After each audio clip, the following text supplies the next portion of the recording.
Oke, shalom semua. Selamat tahun baru ya. Oke, mari kita ucapkan dulu kembali pengakuan iman rasuli untuk ingat kembali ya.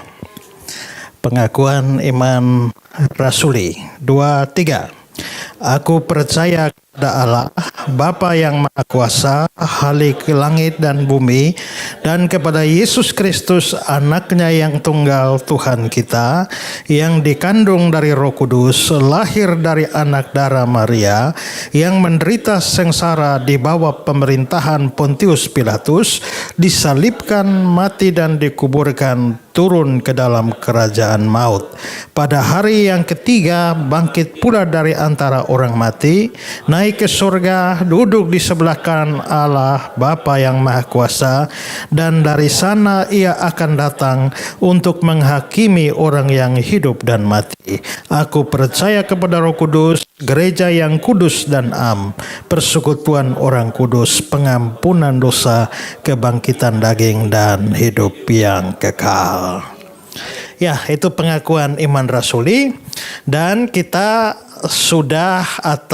kita baru membahas kalimat yang pertama. Kalimat yang pertama itu adalah aku percaya kepada Allah, Bapa yang Maha Kuasa, Khalik langit dan bumi. Itu kalimat pertama ya.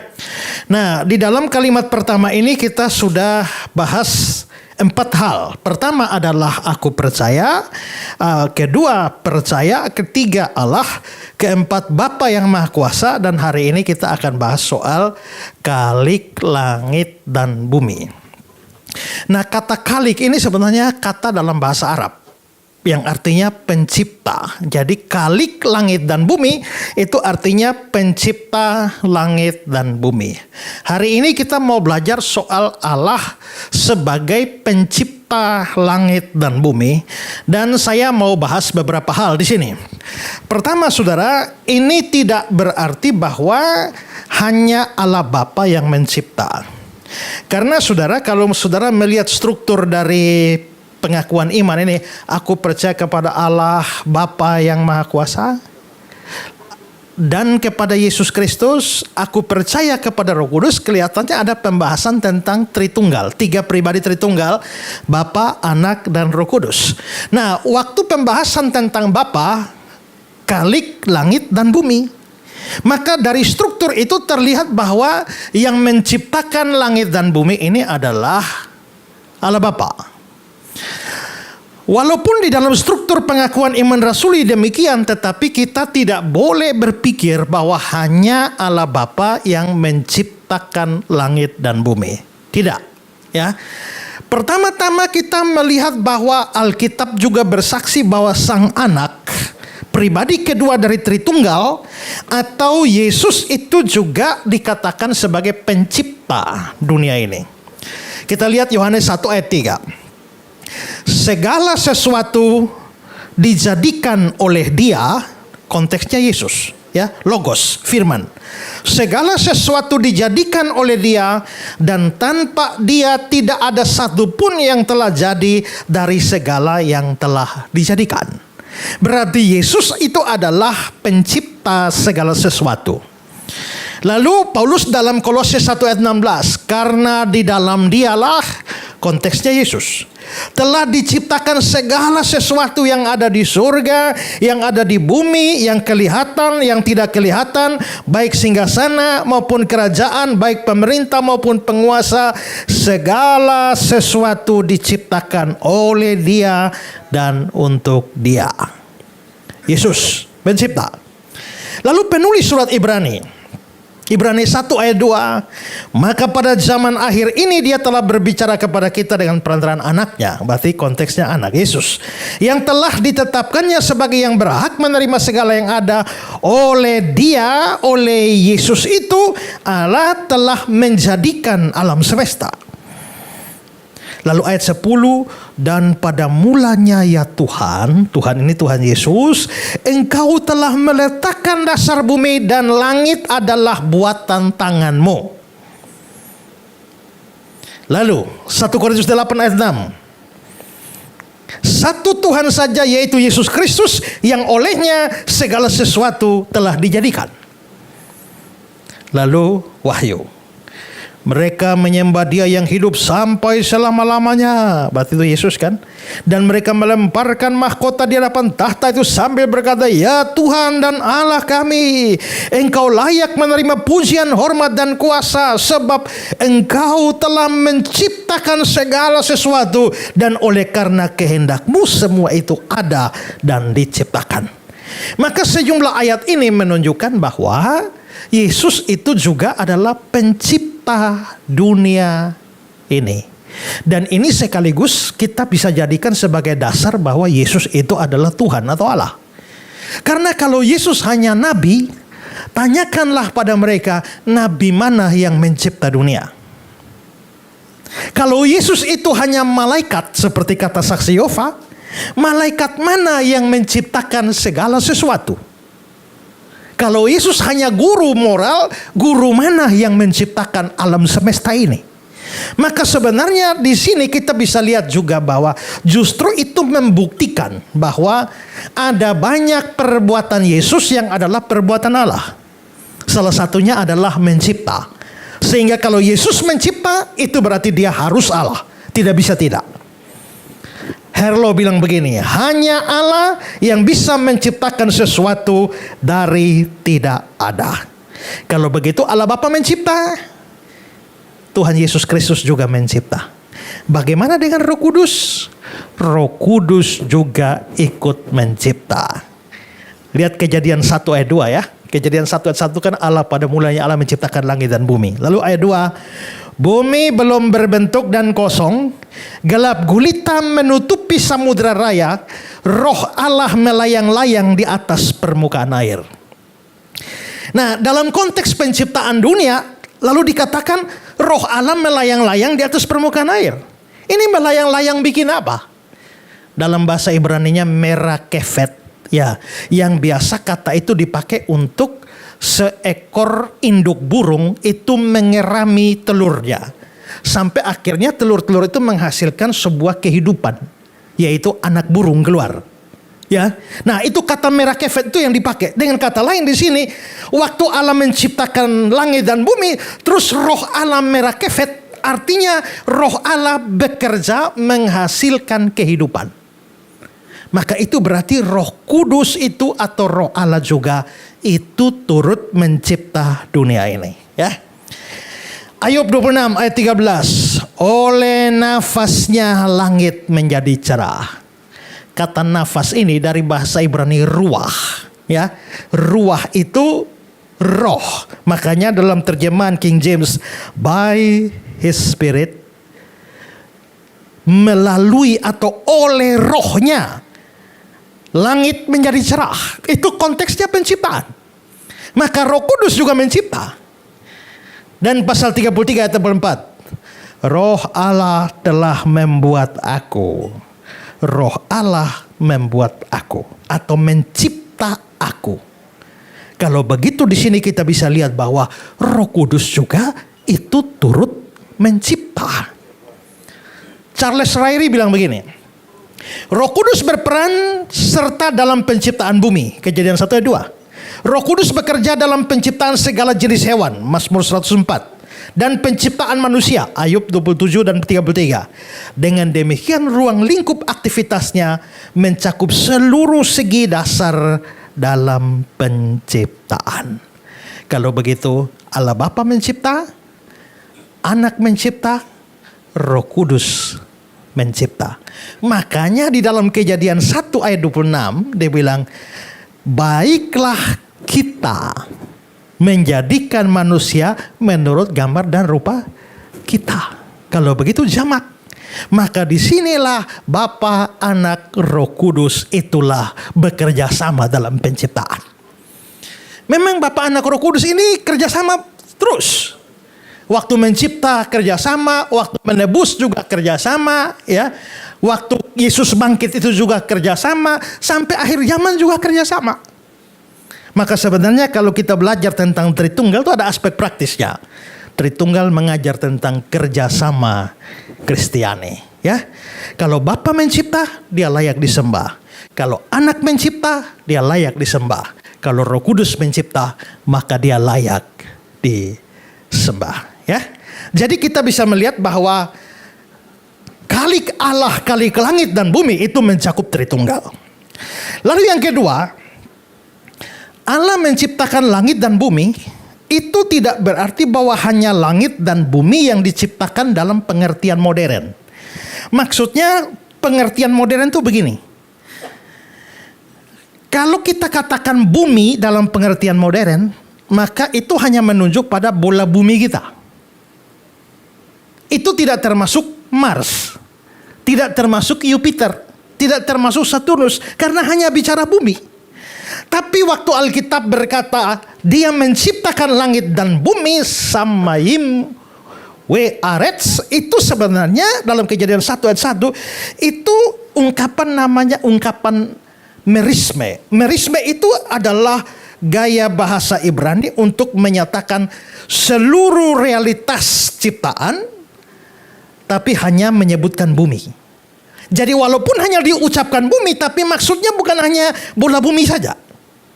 Dan itu ditunjukkan oleh banyak ayat ya. Kejadian 2 ayat 1.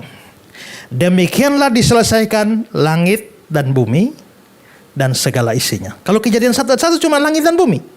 Tapi di sini langit dan bumi dan segala isinya. Ya, frase segala isinya itu mencakup seluruh ciptaan. Keluaran 20 ayat 11. Sebab 6 hari lamanya Tuhan menjadikan langit dan bumi, laut dan segala isinya. Sekarang sudah ada tambahan laut dan segala isinya. Ya. Nehemia 9 ayat 6.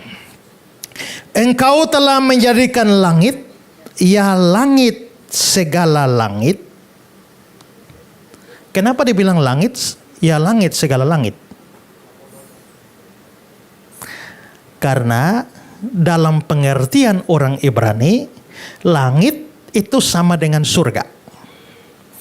Itu tingkat 3. Ya, saudara ingat Paulus bilang bahwa aku melihat seorang Kristen diangkat ke surga tingkat 3. Itu bukan berarti surga betul-betul ada 3 tingkat. Karena kata Ibrani samayim itu bisa diartikan langit, bisa diartikan surga. Maka samayim itu ada 3 tingkat. Tingkat pertama dari samayim menurut pengertian orang Ibrani adalah di atas ini, tempat burung-burung terbang. Itu tingkat pertama. Tingkat kedua adalah tempat planet-planet, bintang-bintang. Itu tingkat 2. Tingkat ketiga adalah tempat kediaman Allah. Ya, maka dikatakan bahwa Allah menciptakan langit, tapi bukan hanya langit. Ya, segala langit. Berarti mulai dari atmosfer ini terus sampai ke atas. Dengan segala bala tentaranya.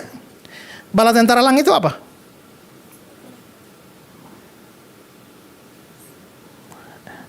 Biasa kalau studi kata itu menunjuk pada dua hal. Bala tentara langit itu bisa matahari, bulan, bintang, dan semua benda-benda langit. Itu disebut bala tentara. Atau bala tentara langit itu juga bisa menunjuk pada para malaikat. Berarti Allah menciptakan langit segala langit, dengan seluruh bintang-bintang dan segala macamnya, termasuk malaikat-malaikat di sana, Tuhan yang cipta. Dan bumi dengan segala yang ada di atasnya, laut dengan segala yang ada di dalamnya. Nah, maka di sini kita bisa lihat ini Rasul Yohanes menegaskan di Yohanes 1 ayat 3, segala sesuatu. Lalu Kolose 1, di dalam Dia telah diciptakan segala sesuatu. Lalu Ibrani 1 ayat 2 tadi, oleh Dia Allah telah menjadikan alam semesta. Maka di sini saudara-saudara kita bisa melihat bahwa pokoknya kalau Dia berada pasti diciptakan oleh Tuhan. Di luar Tuhan. Segala sesuatu. Termasuk hal-hal yang tidak kita lihat. Pernah ada orang tanya sama saya, Pak, pada hari berapa Tuhan menciptakan listrik? Ya kan? Nah, sebenarnya kalau kita urai sebenarnya itu ya, saya pernah bahas itu ya. Saya pernah bahas secara eksposisi kejadian hari-hari penciptaan itu termasuk waktu Tuhan menciptakan terang. Dari terang itu bisa mencakup banyak hal. Karena itu maka termasuk listrik itu diciptakan oleh Tuhan, panas diciptakan oleh Tuhan, cahaya, gelombang, gaya nuklir, gravitasi, elektromagnetik dan termodinamika dan semua hukum sebab akibat itu diciptakan oleh Dia. Ya.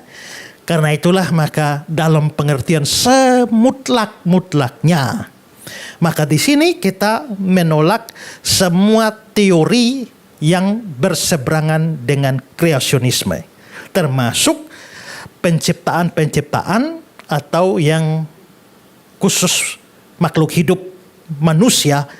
Kita menolak teori evolusi. Ya, kita menolak teori evolusi bahwa dunia diciptakan di dalam keadaan yang dari makhluk satu sel terus mengalami evolusi bertahun-tahun, juta-juta tahun baru jadi seperti sekarang ini ya. Nah, karena itu maka Allah menciptakan langit dan bumi itu mencakup segala sesuatu dalam pengertian mutlak. Sekarang yang ketiga, penciptaan ini menonjolkan beberapa sifat Allah. Ya, walaupun kalau saudara ingat waktu saya ngajar soal Allah Maha Kuasa, saya ada hal-hal yang menunjukkan Allah Maha Kuasa. Salah satunya adalah penciptaan dan pemeliharaan. Tapi itu saya lewatkan pembahasannya, karena saya akan bahas di sini bahwa Allah itu mempunyai banyak sifat dan sifatnya itu cukup banyak menonjol di dalam karya penciptaan. Itu namanya wahyu. Wahyu itu apa? Wahyu itu penyingkapan. Nah, Allah menyingkapkan dirinya dan sifat-sifatnya itu di dalam penciptaan. Karena itu waktu kita melihat ciptaan, kita pasti melihat Allah dan melihat sifat Allah. Nah, sifat Allah apa yang muncul di dalam penciptaan? Yang pertama ini adalah kemahakuasaan Allah. Allah mencipta itu menunjukkan bahwa Dia itu maha kuasa. Sekarang lihat Kejadian 1 ayat 1. Pada mulanya Allah menciptakan.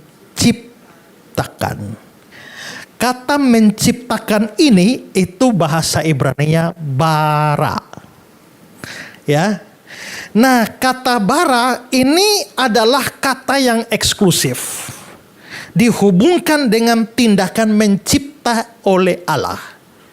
Kalau kita bilang siapa yang menciptakan pesawat, maka tidak bisa pakai bara. Ya, manusia menciptakan robot, itu tidak bisa pakai bara. Bara ini itu hanya eksklusif dipakai oleh Allah. Ya. Nah, coba perhatikan ya, lihat Kejadian 1 ayat 21. Maka Allah menciptakan bara, binatang-binatang laut yang besar. Ayat 27, maka Allah menciptakan bara manusia menurut gambarnya. Maka di sini kita bisa melihat bahwa kata bara itu eksklusif untuk Allah. Nah, sebenarnya kata mencipta itu di dalam bahasa Ibrani itu ada 3. 1 itu bara, 2 itu adalah asah, yang ketiga yatsar. Bara, asah, yatsar. Bara, asah, yatsar. Nah, kalau asah itu digunakan secara interchangeable dengan bara. Maksudnya bertukar-tukar. Kadang-kadang bara, kadang-kadang asah. Ya. Dan asah itu misalnya ya, kalau yatsar, kalau bara sama asah itu dipakai secara bolak-balik. Tapi kalau yatsar itu digunakan dalam pengertian membentuk, tapi dengan menggunakan bahan dasar. Kalau bara itu tanpa bahan dasar, dengan asah. Sekarang mari kita lihat contoh Kejadian 2. Ketika itulah Tuhan Allah membentuk, itu Dia yatsar manusia dari debu tanah. Kenapa dipakai yatsar? Karena pakai bahan dasar. Bahan dasarnya adalah debu tanah. Ayat 19. Lalu Tuhan Allah membentuk yatsar dari tanah segala binatang hutan. Maka yatsar ini artinya membentuk sesuatu dengan bahan dasar yang sudah ada. Ya, kita membangun rumah itu tidak bisa bara. Itu yatsar karena kita pakai semen, kita pakai batu, kita pakai kayu. Ada bahan dasarnya. Ya. Kita membuat apa? Ya, alat musik ini. Alat musik itu digunakan bahan dasarnya. Ada besi lah, ada logam dan lain-lain. Tapi kalau bara itu adalah sebuah tindakan penciptaan yang tidak pakai bahan dasar apapun. Ya. Makanya dalam bahasa Latin disebut creatio ex nihilo. Kreasio penciptaan, ex keluar, nihilo, nihil, dari kekosongan. Ya. Coba perhatikan Jameson, Fawcett and Brown bilang, dicipta tidak dibentuk dari bahan yang sudah ada sebelumnya, tapi buat dari ketiadaan. Kalau memang tidak pakai bahan dasar, lalu bagaimana bisa jadi? Nah, memang tidak pakai bahan dasar, ini hanya ngomong, hanya bicara, hanya berfirman. Kejadian 1 ayat 3. Berfirmanlah Allah, jadilah terang. Lalu terang itu jadi. Ayat 5, berfirmanlah Allah, jadilah cakrawala di tengah segala air untuk memisahkan air dengan air. Ayat 9, berfirman Allah, hendaklah segala air yang di bawah langit berkumpul. Jadilah demikian. Kalau begitu berfirman, jadi. Mazmur 33, oleh firman Tuhan langit telah dijadikan. Ayat 9, dia berfirman maka semuanya jadi. Ibrani 11, alam semesta telah dijadikan oleh firman Allah.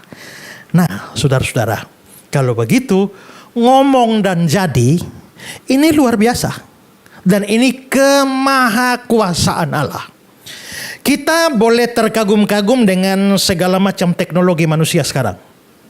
Tapi sehebat-hebatnya manusia, dia menghasilkan sesuatu benda dari bahan dasar yang sudah ada.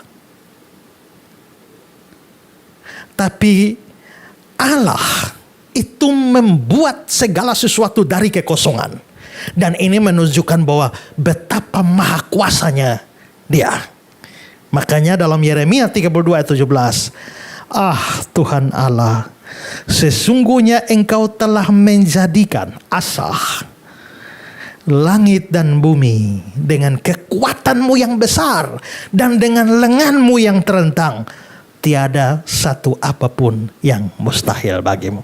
Kalau begitu Yeremia mau katakan bahwa kalau Tuhan itu bisa menciptakan langit dan bumi hanya berfirman, artinya tidak ada yang mustahil bagi dia. Kalau tidak ada yang mustahil bagi dia, maka saudara boleh ada dalam kesulitan besar bagaimanapun juga ya.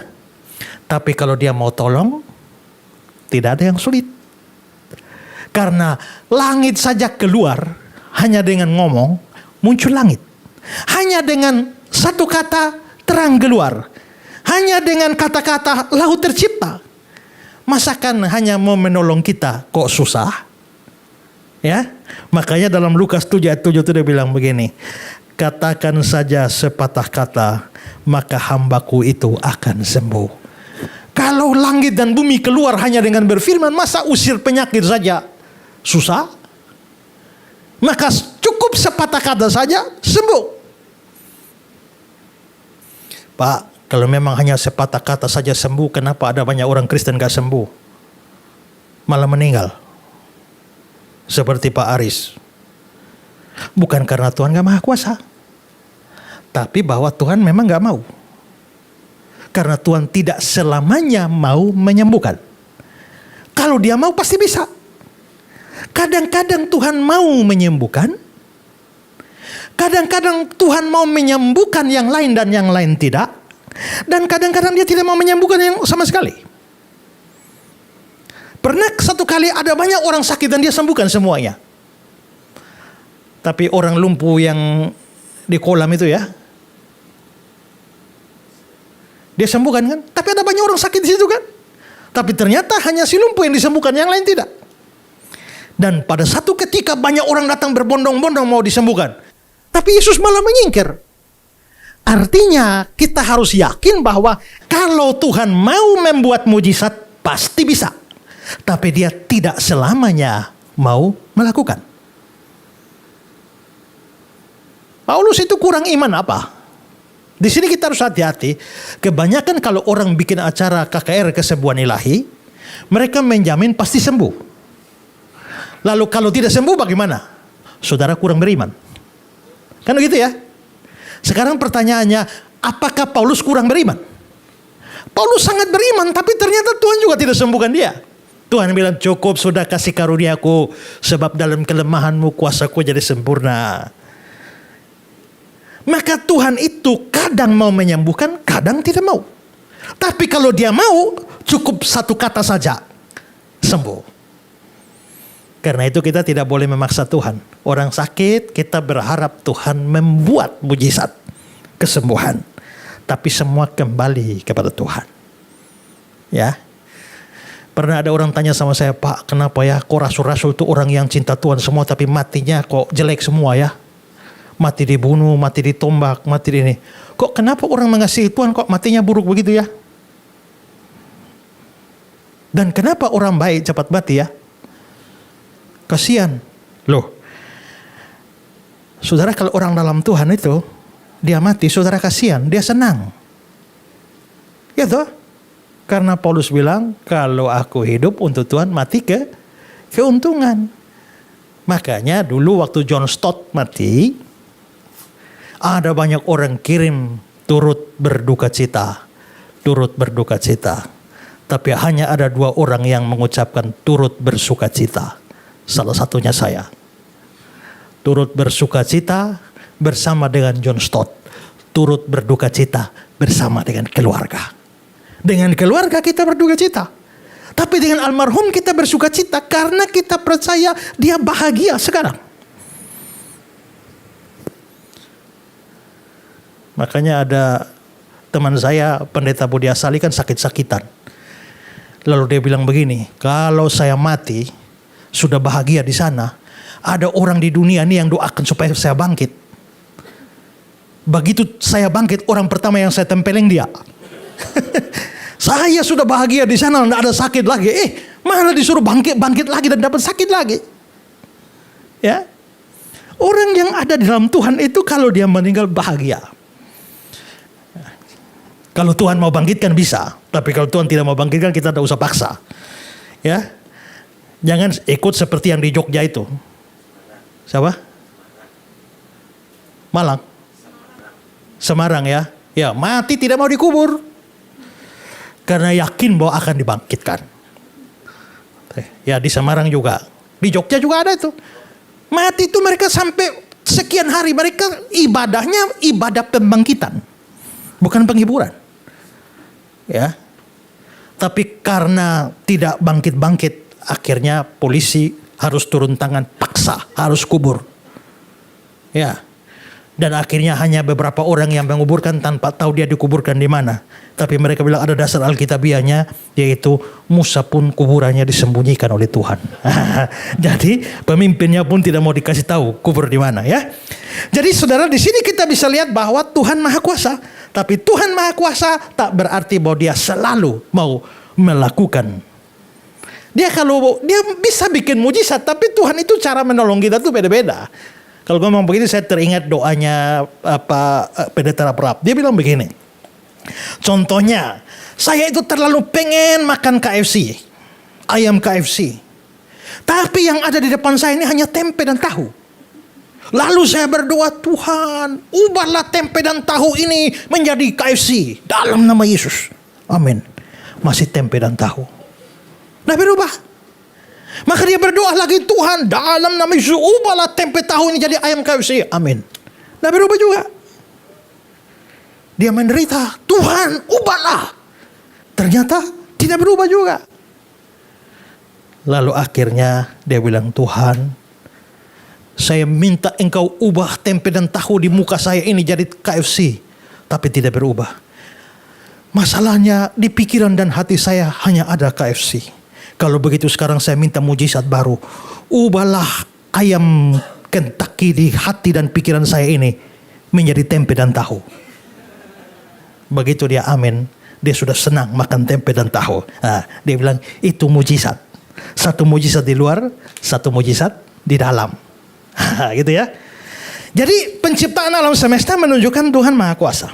Yang kedua, ini menunjukkan kebesaran Allah. Ya, Allah, how great thou art.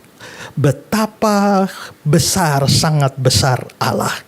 Tapi saudara-saudara, kebesaran Allah itu, dia sebesar apa? Itu bisa terlihat di dalam penciptaan langit dan bumi itu. Nah, kita seringkali tidak menyadari ini. Dan itu baru bisa dibukakan pada kita kalau kita bisa kira-kira kalau Tuhan menciptakan langit dan bumi, dia menciptakan alam semesta. Dan itu menunjukkan dia besar. Mungkin kita perlu berpikir dulu, alam semesta yang dia cipta ini sebesar apa? Baru kita perkirakan penciptanya sebesar apa. Nah, untuk bicara soal ini kita mungkin bicara dua hal di sini. Pertama, mari coba kita perkirakan luasnya alam semesta kita itu seberapa luas. Nah, bumi kita ini berada bersama dengan sekian planet yang membentuk tata surya dengan matahari sebagai pusatnya. Jadi kalau saudara lihat gambar ini matahari dengan sekian planet ini itu disebut sebagai tata surya kita. Kita tinggal di yang nomor 3 itu, yaitu bumi. Nah, saudara-saudara, kalau dari bumi kita yang nomor 3 ini, kalau kita kira-kira mau pergi ke matahari, itu berapa jarak yang bisa ditempuh dari bumi kita ke matahari? Itu jaraknya adalah 149,6 juta kilometer. Atau kira-kira 150 juta kilometer.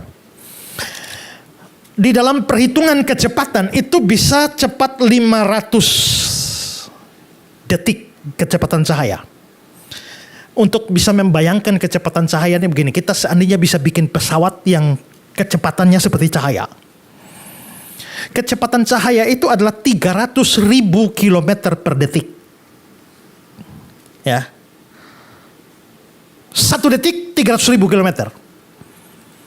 Kalau seandainya kita bisa bikin pesawat begitu, maka untuk sampai ke bulan, kita hanya butuh 1,3 detik. Set. Maka waktu kita belajar ini orang sudah pergi pulang bulan berapa kali itu ya. Karena 1,3 detik sampai bulan. Tapi dari bumi sampai ke matahari itu butuh 500 detik. Artinya saudara bayangkan kalau bulan saja cuma 1,3 detik. Nah ini sampai 500 detik artinya sangat jauh. Dari bumi sampai ke matahari. Bagaimana dengan Pluto? Next. Ini Pluto yang paling jauh. Kalau dia ke matahari itu dia 5,9 miliar kilometer. Naik pesawat kecepatan cahaya 5,5 jam baru sampai. Maka saudara bayangkan dari tata surya kita dari yang paling jauh. Kalau Pluto mau dianggap sebagai planet karena dia pernah dipecat sebagai planet lalu diterima lagi diakui lagi sebagai planet. Sekarang nggak tahu lagi statusnya bagaimana. Tapi kalau Pluto sampai ke matahari itu sampai 5,5 jam cahaya. Nah, kalau bumi membutuhkan 1 tahun untuk mengelilingi matahari, makanya kita 365 kali saat dia putaran, maka kita bilang 1 tahun. Maka Pluto ini butuh 248 tahun. Jadi 248 tahunnya kita itu baru 1 tahun di Pluto. Jadi kalau saudara tinggal di Pluto, pergantian tahunnya setiap 248 tahunnya bumi. Maka kalau saudara tinggal di Pluto, saudara umur tidak sampai 1 tahun juga nggak sampai, itu setengah tahun juga nggak sampai, itu hanya seperempat itu, ya, hanya seperempat saja. Berarti kita bisa lihat, bayangkan putaran Pluto itu begitu luasnya. Nah, itu tata surya kita. Sementara ada bintang yang terdekat dengan tata surya kita. Next, ya, itu namanya bintang Proxima Centauri. Itu kalau dari bumi kita naik pesawat kecepatan cahaya 4,24 tahun. Ya. Saudara bayangkan itu sejauh apa? Itu sangat jauh. Di luar tata surya kita ada miliaran sistem keplanetan yang tersebar di miliaran galaksi. Dan di galaksi kita saja yang namanya galaksi Bima Sakti. Ya, coba next kita lihat ini galaksi Bima Sakti itu kira-kira ada 100 miliar sampai 400 miliar bintang. Ada di satu galaksi. Ini satu galaksi. Ya, di dalam galaksi Bima Sakti kita ini ya. Nah, Bima Sakti itu terangnya seberapa? Bima Sakti itu terangnya 10 miliar kali matahari. Ya, 10 miliar kali matahari. Nah, itu satu galaksi. Para ahli menghitung jumlah galaksi yang telah terdeteksi. Itu kira-kira ada 2 triliun galaksi di dalam alam semesta. Next. Ada kira-kira 2 triliun galaksi. Dan yang belum dilihat dan belum ditemukan itu masih triliunan galaksi. Galaksi kita di mana alam semesta di mana tata surya kita berada itu namanya Bima Sakti. Dan ada galaksi lain yang paling dekat dengan galaksi kita namanya Major Dwarf. Itu 2,5 juta tahun saya. Itu galaksi ini galaksi kita ya. Mau ke galaksi terdekat itu naik pesawat kecepatan saya 2,5 juta tahun. Nah, saudara bayangkan ini mengerikan itu. Lalu galaksi terjauh. Galaksi terjauh yang masih dilihat sekarang ya, itu adalah JNZ-11. Itu dari bumi 13,4 miliar tahun cahaya. Jadi saudara, cahaya dari JNZ-11 yang dilihat hari ini itu adalah cahaya dari 13,4 miliar tahun yang lalu. Kan dia keluar cahaya ini kan datang dulu sampai ke bumi kan butuh 13 miliar tahun cahaya. Berarti yang kita lihat sekarang itu dari 13,4 miliar tahun yang lalu. Kalau cahaya sekarang itu baru bisa dilihat dari 13,4 miliar tahun yang akan datang. Maka saudara bayangkan itu betapa jauh. Selain itu para ilmuwan juga menemukan satu struktur kosmik raksasa yang namanya Bose Great Wall. Itu satu dinding galaksi dengan panjangnya, kalau saudara lihat ini Bose Great Wall, ini dinding galaksi ini panjangnya 1 miliar tahun cahaya. Dan di situ, di dalam itu ada ribuan galaksi di dalamnya. Maka ini nih ada miliaran galaksi, ribuan galaksi di dalamnya. Apakah hanya sampai di situ saja? Tidak. Karena galaksi-galaksi itu tidak berdiri sendiri. Galaksi-galaksi itu membentuk suatu gugus yang namanya klaster galaksi atau gugus galaksi. Dan ada banyak, ada miliaran. Itu contohnya saja Virgo cluster, Coma cluster. Di dalam Virgo cluster ada 1.300 galaksi di dalamnya. Di dalam koma cluster ada 1.000 galaksi. Tapi ada miliaran cluster di dalamnya. Apakah sudah cukup begitu? Belum juga. Karena cluster-cluster galaksi itu masih membentuk struktur yang lebih besar lagi. Yang disebut sebagai supercluster. Nah, coba kalau lihat ini supercluster ini, misalnya supercluster Laniké ini di dalamnya ada 100.000 galaksi. Apakah sudah selesai di situ? Tidak. Supercluster itu masih masuk ke dalam yang namanya supervoid. Satu kelompok lagi. Dan ada miliaran supervoid. Saudara, itu supervoid di situ, ya. Dan itu luasnya sudah sukar untuk dibayangkan. Sekarang saudara, kalau begitu, kita ini kan baru hanya nyampe Mars ya. Itu pun baru mengadakan penelitian. Ya. Kalau baru nyampe bulan sudah sombong. Ya. Nah, ini sekarang kan orang mulai mencoba ya pergi ke Mars, orang sudah beli tanah untuk di Mars ya, satu saat bumi sudah penuh kita mulai bikin perumahan di Mars dan sebagainya. Itu baru Mars tuh. Ya, kita belum sampai ke sebelah Mars, itu belum sampai itu. Kita baru hanya Mars, apalagi menyeberang tata surya, apalagi menyeberang galaksi. Makanya orang sering tanya saya, Pak, apakah UFO itu benar ada, Pak? Atau itu apa? Alien-alien tuh loh. Apakah ada makhluk-makhluk lain di sana? Jawabnya gampang, tidak tahu. Ya kan? Tidak tahu karena Alkitab tidak ngomong itu. Tapi ini alam semesta begitu luasnya, luar biasa. Itu luasnya saja. Wow, ternyata Tuhan menciptakan itu begitu mengerikan luasnya. Tapi sekarang coba mari kita lihat besarnya. Itu tadi luasnya. Sekarang kita melihat luas. Saya hanya berikan beberapa contoh saja ya. Mari kita lihat bumi kita. Bumi kita ini diameter tengahnya 12.742 km. Jadi saudara lihat mobil saudara itu speedometernya sudah angka berapa? Kalau sudah lewat 12.742, maka kalau saudara jalan lurus itu sudah lewat bumi itu. Ya. Bumi kita cukup besar dibandingkan Mars, kecil saja. Bulan itu lebih kecil lagi. Ada banyak benda yang lebih kecil.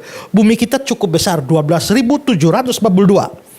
Nah, tapi bumi kita ini termasuk kecil karena di atasnya itu ada Neptunus.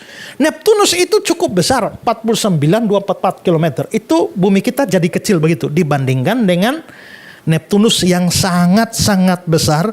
Neptunus ini diameternya 4 kali lebih besar dari bumi. Lalu Saturnus. Saturnus ini lebih besar lagi, Neptunus tinggal kecil begitu. 116.460 kilometer lebih besar.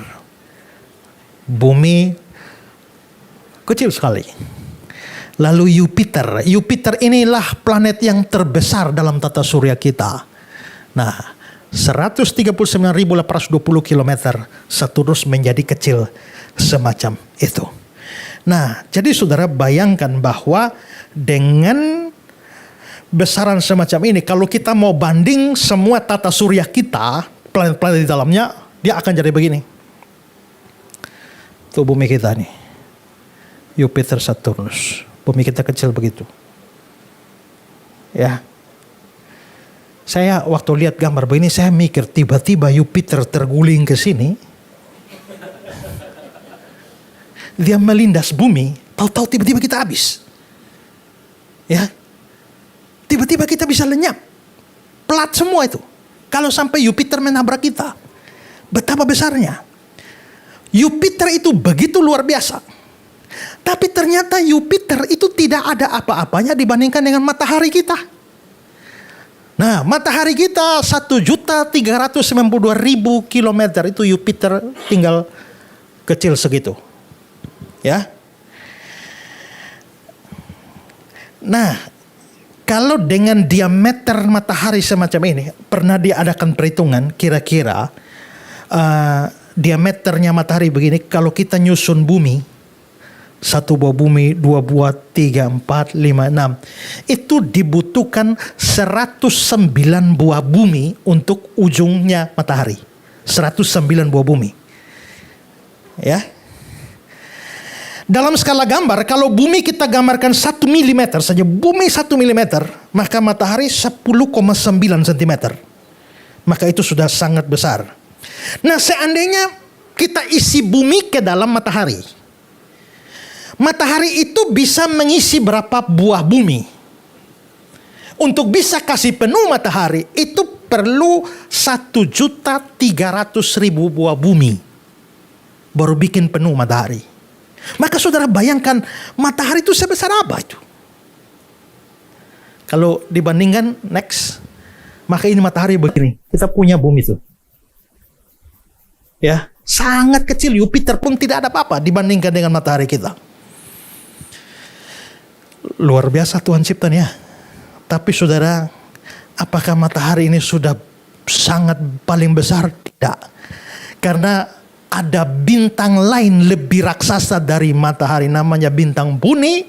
Dia lebih besar 92 kali matahari. Besarannya 92 kali matahari. Dan penelitian terkini menunjukkan bahwa diameternya itu 100 kali diameter matahari. Dia memiliki sekitar 3,2 juta kali lebih terang dari matahari. Matahari sudah terang, tapi dia 3,2 juta kali lebih terang dari matahari. Apakah itu sudah paling besar? Bukan. Ada lagi bintang berikut itu namanya Rokosipi, itu 400 sampai 500 kali matahari. Itu besarnya atau diameternya. Apakah ini sudah paling besar? Tidak. Masih ada lagi namanya Betelgeuse. Betelgeuse ini itu 955 kali besar, lebih besar dari matahari. Apakah ini paling besar? Tidak. Ada Scuti. Scuti ini diameternya 1770 kali matahari. Atau sekitar 2,4 juta kilometer. 3, ya ini sangat-sangat besar. Dan masih banyak yang lebih besar lagi. Kita kalau mempelajari ilmu-ilmu perbintangan antariksa, kita akan mengenal juga yang namanya black hole atau lubang hitam. Dan ada lubang hitam namanya black hole sombrero. Itu 5,9 miliar kilometer. Ya. Itu diameternya. Dia kira-kira 40 kali jarak bumi ke matahari. Untuk diameternya saja. Sangat besar. Lalu ada nebula. Nebula NGC 604. Itu diameternya 650 tahun cahaya. Bukan kilometer, cahaya. Butuh 650 tahun dengan pesawat kecepatan cahaya untuk sampai ke diameternya. Lalu kita mengarah ke galaksi. Kita galaksi Bima Sakti atau Milky Way. Diameternya itu 100.000 tahun cahaya. 100.000 tahun baru sampai. Saudara, Bima Sakti ini itu beratnya kira-kira berapa kalau dihitung, kalau ditimbang? Beratnya Bima Sakti itu beratnya itu 2 triliun lebih berat dari matahari. Lalu ada galaksi lain lagi namanya IC 1101. Itu diameternya 2 juta tahun cahaya. Di dalam galaksi ini ada 100 triliun bintang ada di dalam ini. Lalu ada tembok besar Hercules, Corona Borealis. Itu berapa itu? Ya, 10 miliar tahun cahaya dari diameternya saja. 10 miliar tahun cahaya. Mulai dari nenek moyang kita sampai kita jadi nenek moyang.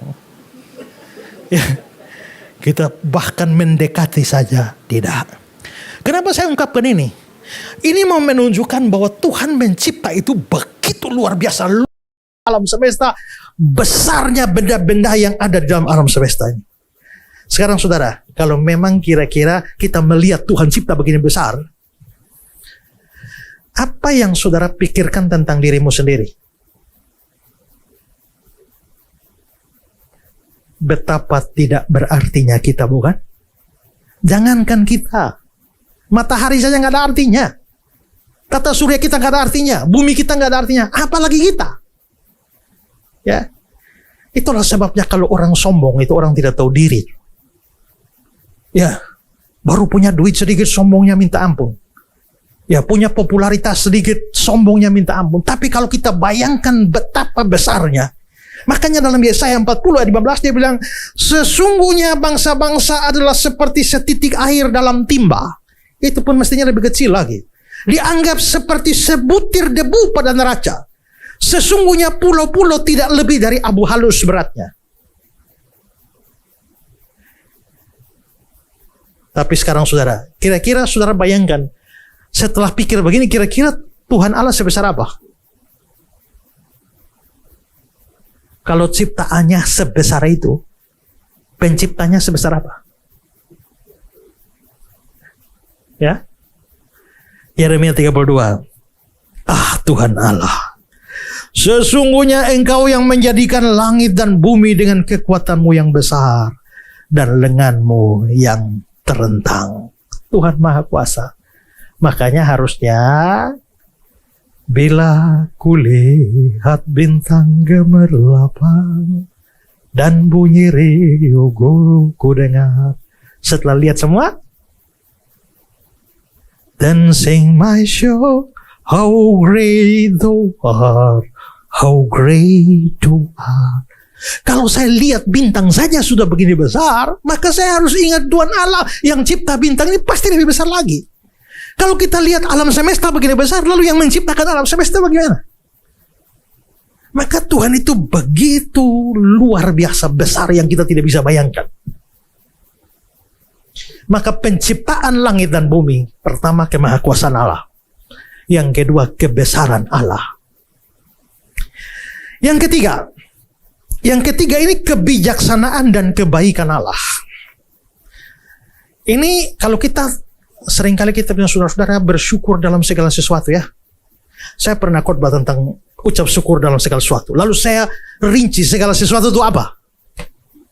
Ya. Ucaplah syukur dalam segala sesuatu. Segala sesuatu 1, 2, 3, 4. Salah satu yang saya ungkapkan adalah mengucap syukurlah untuk hal-hal yang tidak pernah kamu sadari tapi Tuhan bikin berjalan. Yang tidak kamu sadari. Contohnya apa saudara? Kalau kita mempelajari semua, kita bisa melihat bahwa ternyata kita ini juga tidak ada arti apa-apa. Kita ini debutanan tapi istimewa. Tuhan mengatur kita hidup di bumi ini itu begitu istimewa. Pertama saudara, kita bisa lihat bahwa temperatur dan jumlah matahari yang cocok itu diberikan bagi bumi. Kita tinggal di bumi. Matahari kita 1. Kenapa dibilang 1? Karena di tata surya yang lain matahari bisa lebih dari 1. Tuhan kasih bumi kita mataharinya 1 dan temperaturnya cocok dengan kita.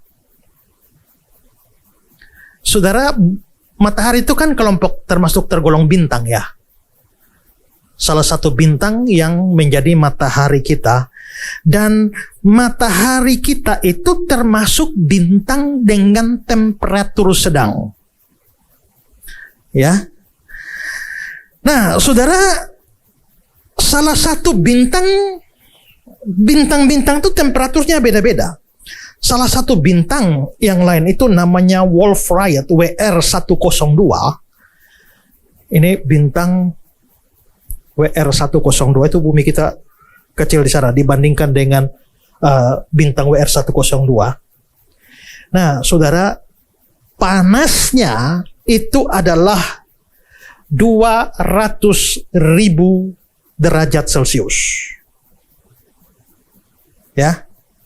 Dengan panasnya 200.000 derajat Celcius, maka sinar ultravioletnya akan menembus lapisan ozon kita. Atmosfer kita tidak bisa tahan. Sehingga dia masuk dan menusuk sampai di bumi, dan itu menghanguskan segala sesuatu dan membuat kita tidak bisa hidup. Tapi ternyata saudara-saudara, Tuhan tidak kasih kita matahari itu. Tuhan justru kasih matahari kita itu yang panasnya 5.500 derajat Celcius.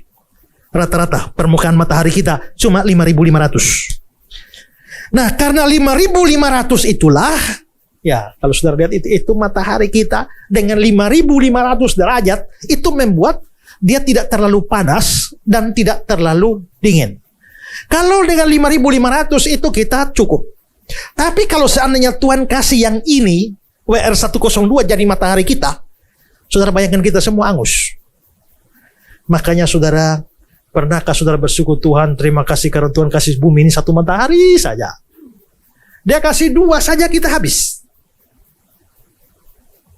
Maka kita harus bersyukur itu. Yang kedua adalah bukan hanya kasih matahari satu yang temperaturnya sedang, tapi dia mengatur jarak matahari dan bumi yang ideal. Walaupun matahari kita cuma satu, temperaturnya sedang, tapi kalau jaraknya dari bumi terlalu dekat, kita juga selesai semua. Atau terlalu jauh, kita selesai. Kalau kita lihat tata surya kita ini, next. Terus, nah lihat ya, matahari, Merkurius lebih dulu, Venus kedua, baru bumi nomor 3. Lalu berikutnya Mars dan selanjutnya. Tapi Merkurius, Venus itu lebih dekat matahari daripada bumi. Saudara, Merkurius dan Venus itu berada pada jarak yang cukup dekat dengan matahari. Maka Merkurius yang paling dekat dengan matahari itu panas rata-rata di sana adalah 430 derajat. Itu kira-kira air mendidih 100 derajat kali 4. Maka sulit sekali kita bisa hidup kalau di Merkurius. Bisa hangus kita. Sementara planet yang kedua, Venus itu 464 derajat. Kok kenapa yang kedua lebih panas ya? Karena atmosfernya lebih tipis. Maka dari matahari ke dia lebih panas, 464 derajat. Nah, saudara-saudara, di sini kita bisa melihat bahwa tapi di Mars yang nomor 4 itu cukup jauh dari matahari sehingga temperatur di sana itu terlalu dingin. Di Mars min 46 derajat. 0 derajat saja sudah es. Maka saudara bayangkan kalau Tuhan tempatkan kita di Merkurius atau Venus, kita hangus. Kalau Tuhan kasih kita di Mars, kita beku. Anehnya dia kasih kita di nomor 3. Dan itu cukup. Tidak terlalu panas, tidak terlalu dingin, sehingga itu menunjang kehidupan kita. Ya, apalagi kalau dia taruh kita di Pluto sana. Pluto itu min 230 derajat. Makanya saudara harus bersyukur Tuhan taruh kita di bumi loh ya. Tapi sekarang gini loh, secara ilmiah, mengapa bumi kita ada pada posisi nomor 3? Ini secara ilmiah. Ini karena sesuai dengan hukum gravitasi Newton yang menyatakan bahwa setiap objek itu yang punya massa itu punya gravitasi. Menarik. Jadi saudara lihat, ini ada gaya gravitasi dari matahari. Ya. Kalau gaya gravitasi matahari lebih tinggi, bumi kita akan tertarik ke sana. Maka kita akan mendekat matahari. Tapi kalau gravitasinya matahari berkurang, maka kita akan geser ke belakang. Jadi mengapa sampai bumi kita tetap nomor 3? Karena Tuhan mengatur sehingga gravitasi matahari itu tepat. Dia tetap mempertahankan posisi kita di nomor 3. Saudara bayangkan entah terjadi sesuatu hal sampai tiba-tiba gravitasi matahari naik. Tiba-tiba kita nomor 3 bisa jadi nomor 1. Atau gravitasi melemah, kita bisa jadi nomor 4 atau nomor 5. Dan seterusnya. Maka binasalah kita semua. Tapi ternyata dunia ini entah sudah berumur berapa tahun kan. Tapi kita masih hidup dengan aman kan? Artinya gravitasi matahari terhadap bumi itu tetap. Ya, dan posisi kita tetap ada di dalam nomor 3 ini.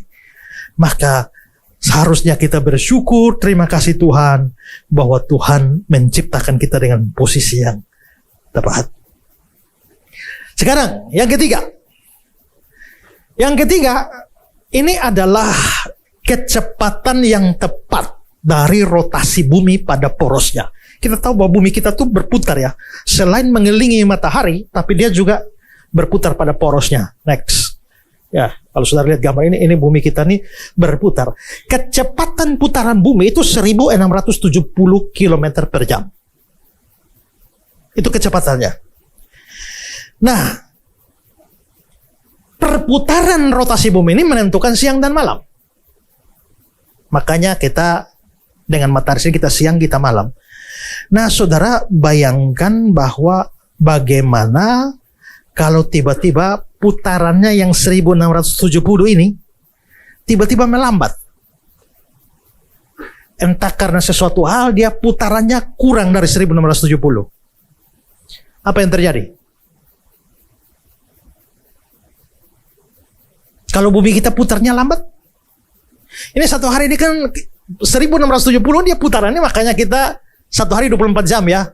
Siang 12 jam, malam 12 jam itu ya. Kalau dia putarannya lebih lambat,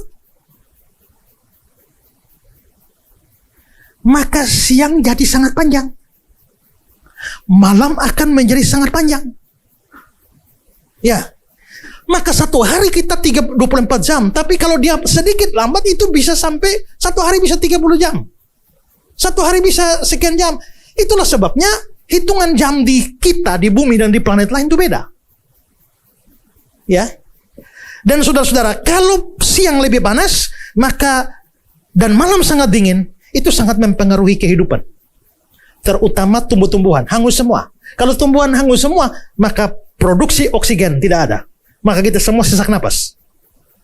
Dan mati semua. Kalau dia lebih lambat. Kedua, kalau putaran ini lebih lambat, maka dia akan menyebabkan angin dan cuaca yang sangat buruk. Ya. Dan berikutnya, air laut akan pindah ke kutub. Kalau sampai dia putarannya lemah. Tapi bagaimana kalau tiba-tiba dia lebih cepat dari 1670? Kalau dia lebih cepat, maka gravitasi di khatulistiwa menjadi berkurang. Maka saudara bayangkan kalau dia putarnya terlalu cepat, tiba-tiba air laut terlempar naik ke atas semua. Pohon-pohon tercabut semua. Gedung-gedung tercabut semua. Kalau sampai dia putar terlalu cepat.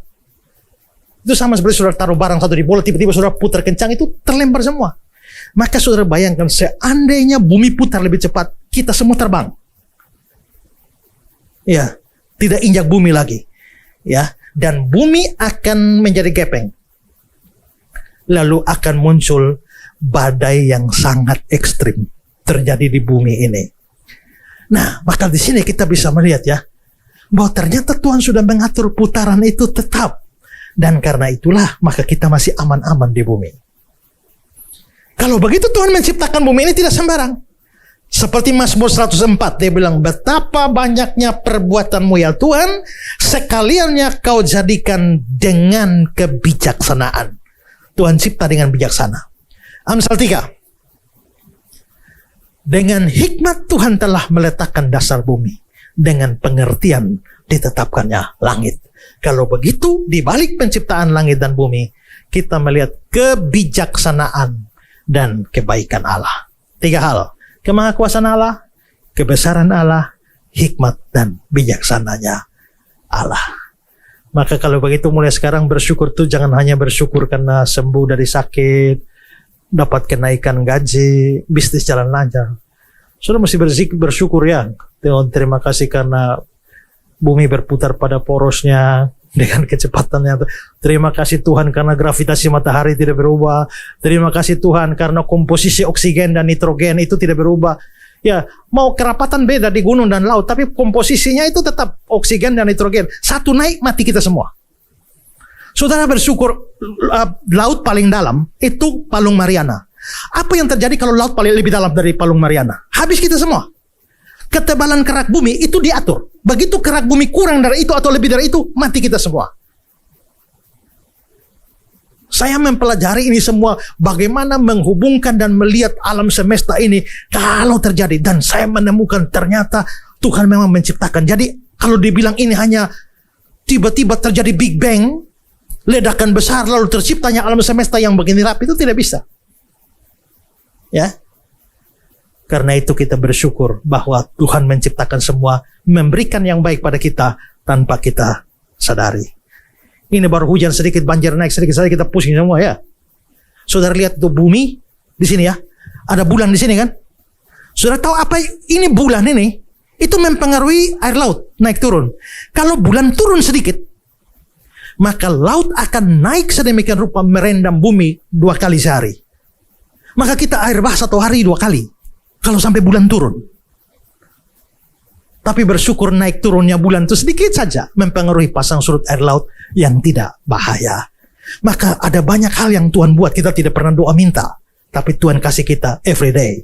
Makanya harusnya kita bersyukur kepada Tuhan, ya. Tuhan memberkati kita. Dengan demikian begitu complicatednya, luar biasa sekali tadi tentang pelajaran bumi, langit dan bumi, ternyata bisa sepanjang ini gitu saudara ya. Berapa umur bumi menurut Alkitab, Pak? Itu jadi soal itu. Ya, karena kalau kita mau mengikuti secara ilmiah, kita belajar sejarah, misalnya dinosaurus saja. Dinosaurus itu telah berumur berjuta-juta tahun. Ya, kalau ilmu pengetahuan mempelajari kerak bumi, maka kerak bumi sudah menunjukkan bahwa bumi itu berusia sekian juta tahun. Begitu juga dengan fosil-fosil yang ditemukan.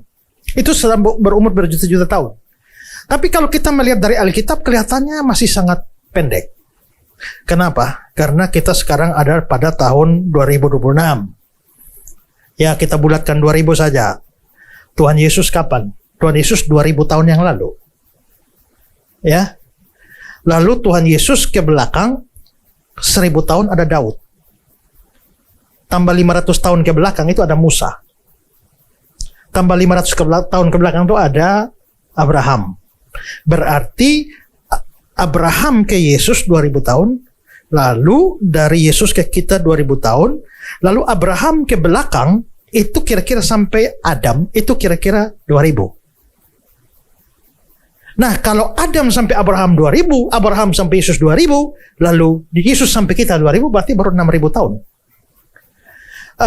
James Asser itu pernah mengadakan perhitungan dengan hitung itu silsilah-silsilah manusia-manusia, lalu dia menetapkan bahwa Adam itu kira-kira dicipta pada tahun 4004 sebelum Masehi. Kalau 4004 sebelum Masehi, ya berarti tambah tahun Masehi 2000 ya kurang lebih sama. James Hugo Hart itu bilang kira-kira dunia sekitar 7000 tahun. Hitungan paling banyak menurut Alkitab dunia tidak lebih dari 10.000 tahun. Tidak lebih dari 10.000 tahun. Nah, ini menyebabkan orang lalu berpikir bahwa Alkitab ini kok berbeda dengan data ilmu pengetahuan. Lalu mulai muncullah apa yang disebut sebagai, karena itu orang mulai mempelajari atau menerima teori evolusi. Tapi sebagian orang mau menerima teori evolusi dengan namanya evolusi teistik. Lalu mereka mencoba menafsirkan ulang dengan 2 cara. Coba buka Alkitab Kejadian 1 ayat 1, 2, 3. Pada mulanya Allah menciptakan langit dan bumi. Itu dianggap sudah selesai. Allah sudah ciptakan langit dan bumi dan sudah selesai. Sekarang ayat 2. Bumi belum berbentuk dan kosong, gelap gulita menutupi samudera raya.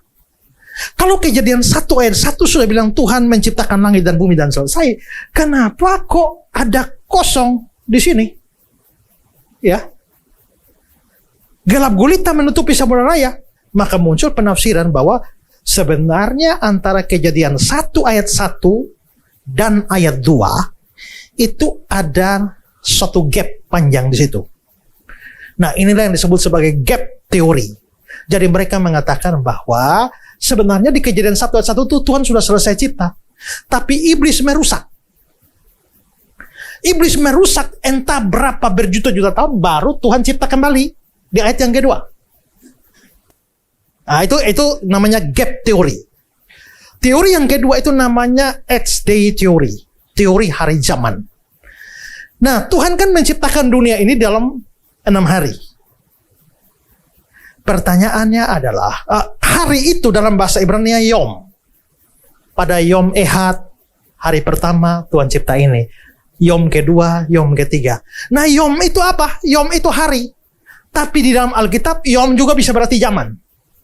Maka bisa jadi hari pertama itu bukan hari 24 jam.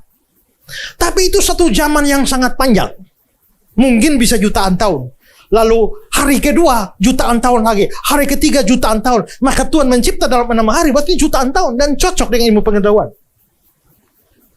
Pertanyaan yang dipikirkan adalah, apakah hari-hari penciptaan itu memang hari 24 jam atau hari zaman? Kalau saudara baca baik-baik ceritanya, lalu Tuhan menciptakan ini. Jadilah petang, jadilah pagi, itulah hari pertama. Jadilah petang, jadilah pagi, itulah hari kedua. Kalau ada petang dan pagi, masa itu zaman? Itu betul-betul hari 24 jam. Nah, kalau begitu bagaimana kita melihat apakah ilmu pengetahuan salah dengan hitung-hitungannya jutaan tahun? Apakah Alkitab yang salah? Sebenarnya ilmu pengetahuan tidak salah. Tapi Alkitab juga tidak salah. Kenapa? Dari cara melihatnya, cara memandangnya. Sekarang gini. Ini andai kata saja. Tahu-tahu Bapak jalan-jalan di Taman Eden, Bapak ketemu Adam. Kira-kira menurut Bapak Adam umur berapa?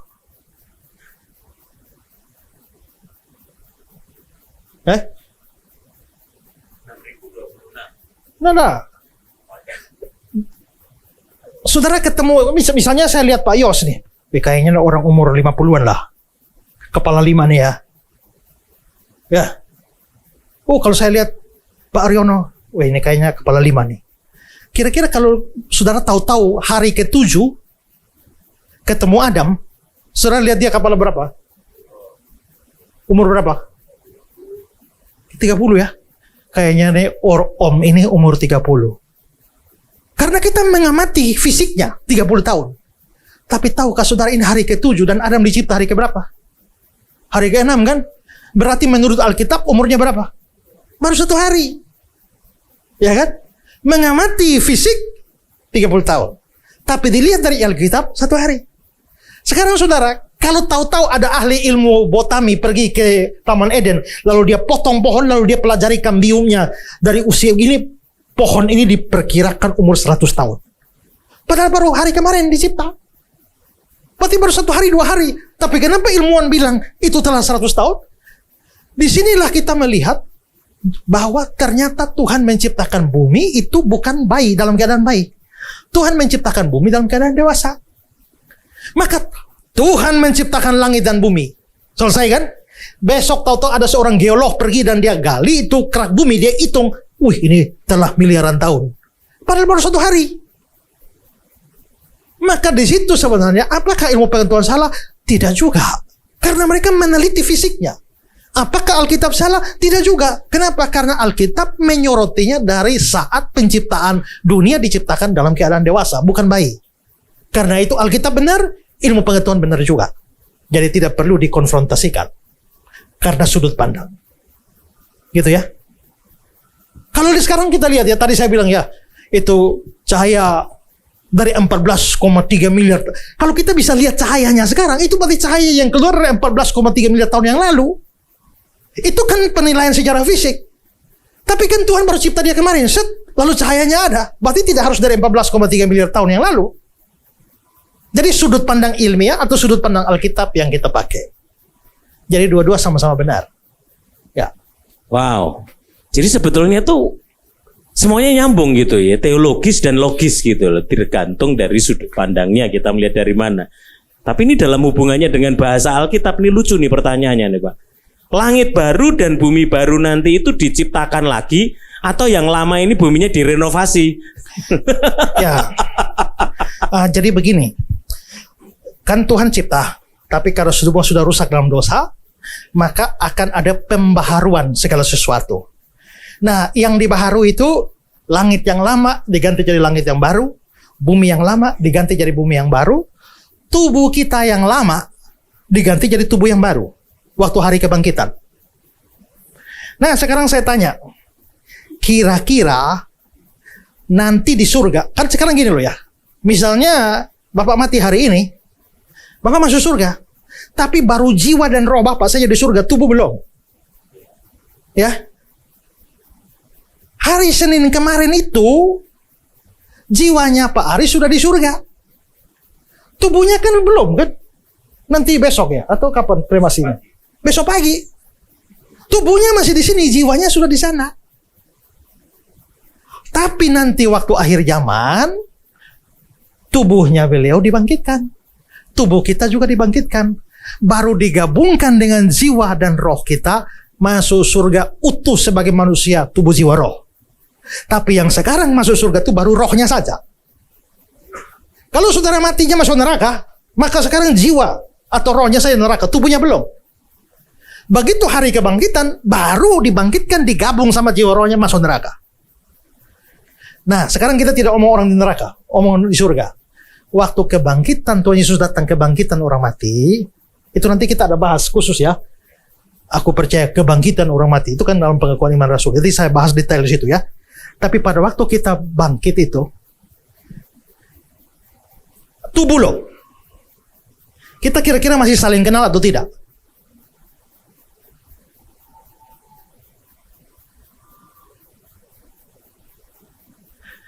Orang kaya dengan Lazarus di Lukas 16 itu mati. Lazarus di pangkuan Abraham. Orang kaya menderita sengsara di Hades, neraka. Itu belum akhir zaman. Karena dia matilah orang kaya itu lalu dikubur. Berarti tubuhnya masih di tanah. Lalu sementara dia menderita sengsara di alam maut, lalu dia lihat dari sana, Lazarus ada di pangkuan Abraham. Ini sama-sama belum punya tubuh loh. Ini masih rohnya saja. Tapi ternyata hanya rohnya saja orang di neraka bisa kenal yang di surga. Apalagi sama-sama surga. Dan itu baru roh, belum tubuh. Kalau begitu sudah pakai tubuh, pasti kenal. Nah, maka sekarang saudara, tahu-tahu kalau hari kebangkitan, tubuh yang diberikan pada Pak Yosua ini asing sekali. Saya tidak akan kenal dia loh. Tidak. Tetap dipertahankan, hanya disempurnakan. Namanya tubuh kebangkitan atau tubuh kemuliaan. Tubuh kebangkitan itu modelnya bagaimana Pak? Itu kira-kira seperti tubuh Tuhan Yesus setelah bangkit dari antara orang mati. Ya, tubuh Tuhan Yesus, itulah sebabnya Tuhan Yesus sudah lihat hari Minggu Paskah, hari kebangkitan. Tiba-tiba murid-murid di dalam rumah, tiba-tiba Yesus muncul saja. Zrut.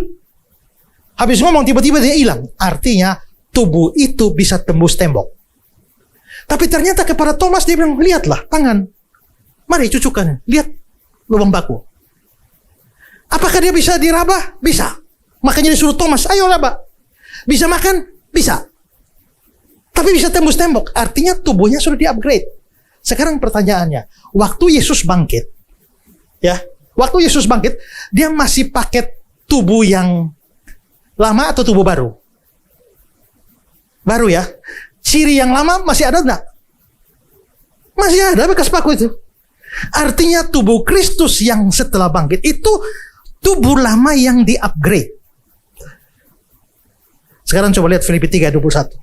Yang akan mengubah tubuh kita yang hina ini, kita sekarang tubuhnya hina, tapi dia akan ubah tubuh kita yang hina ini sehingga serupa dengan tubuhnya yang mulia. Maka berikut tubuh kita nanti pada hari kebangkitan, itu tubuh yang seperti Yesus, mulia. Tubuh Yesus setelah bangkit, itu bukan tubuh yang betul-betul baru, tapi tubuh lama yang diperbaharui.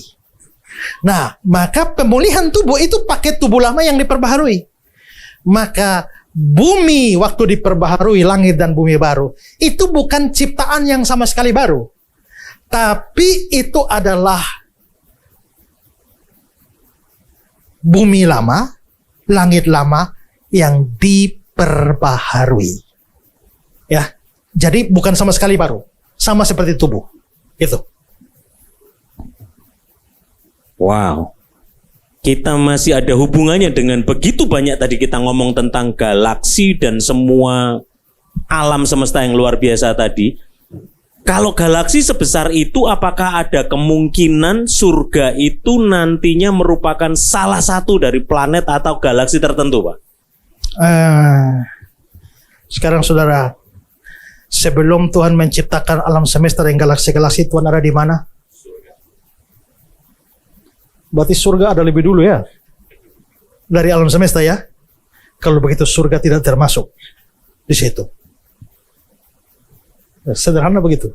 Nah, kalau memang benar Tuhan ciptakan semua miliaran galaksi di alam semesta ini, sedang manusia kita cuman bisa tinggal di bumi, di bulan, buat apa diciptakan begitu besar? Kan boros gitu, Pak.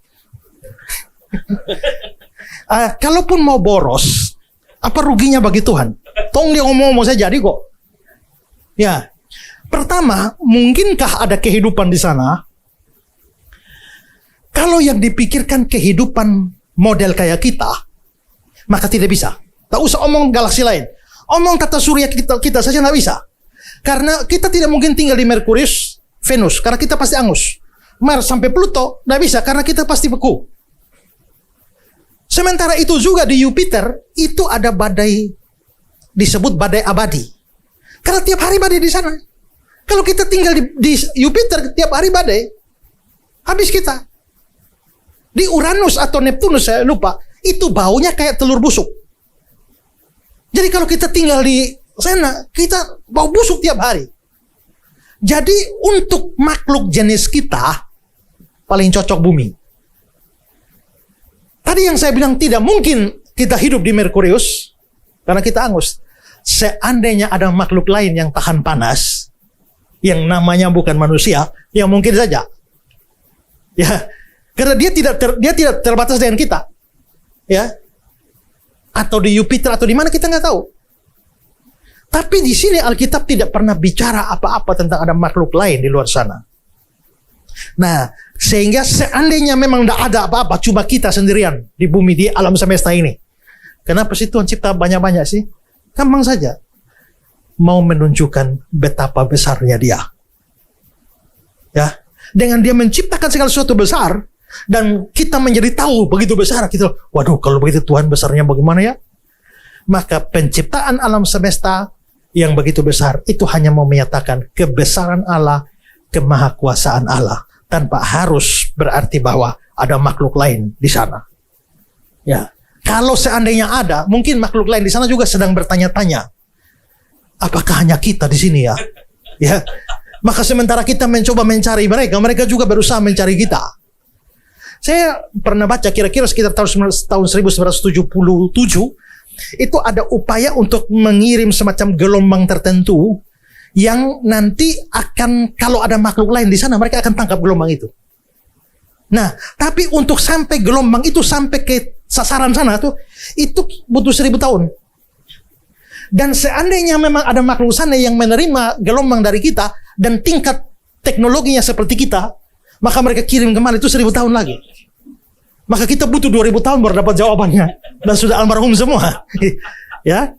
Jadi ya di sini kita hanya bisa kagum kepada Allah saja, tanpa harus mencoba menerka ada apa di sana ya.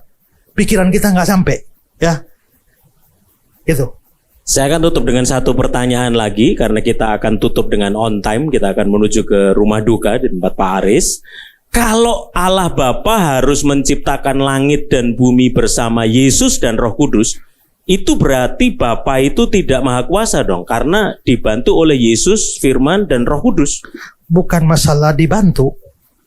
Ya, waktu Yesus dan Roh Kudus turut mencipta, itu bukan karena Allah Bapa kurang kuasa, lalu dibantu. Alkitab tidak pernah bilang bahwa Yesus dan Roh Kudus membantu mencipta, tidak. Tapi itu menunjukkan kesatuan ketiganya. Saking satunya, maka ketiganya mempunyai sifat yang sama, mempunyai hakikat yang sama, dan mempunyai pikiran yang sama, kehendak yang sama. Sehingga tidak pernah terjadi misalnya Bapa mau mencipta tapi anak tidak mau. Kalau sampai Bapa dan anak, Bapa mau mencipta, anak tidak mau, itu namanya sudah bukan Tritunggal. Itu namanya Triteisme. Tiga Allah sungguh-sungguh. Maka tidak mungkin tiga Allah, karena kalau tiga Allah misalnya ada, tak usah tiga Allah, dua Allah saja yang terpisah. Satu Allah mau turun hujan, satu Allah tidak mau turun hujan. Kira-kira hujan jadi atau tidak? Ya. Kalau hujan jadi, maka yang tidak mau hujan itu tidak maha kuasa. Masa Allah kalah sama Allah yang satu?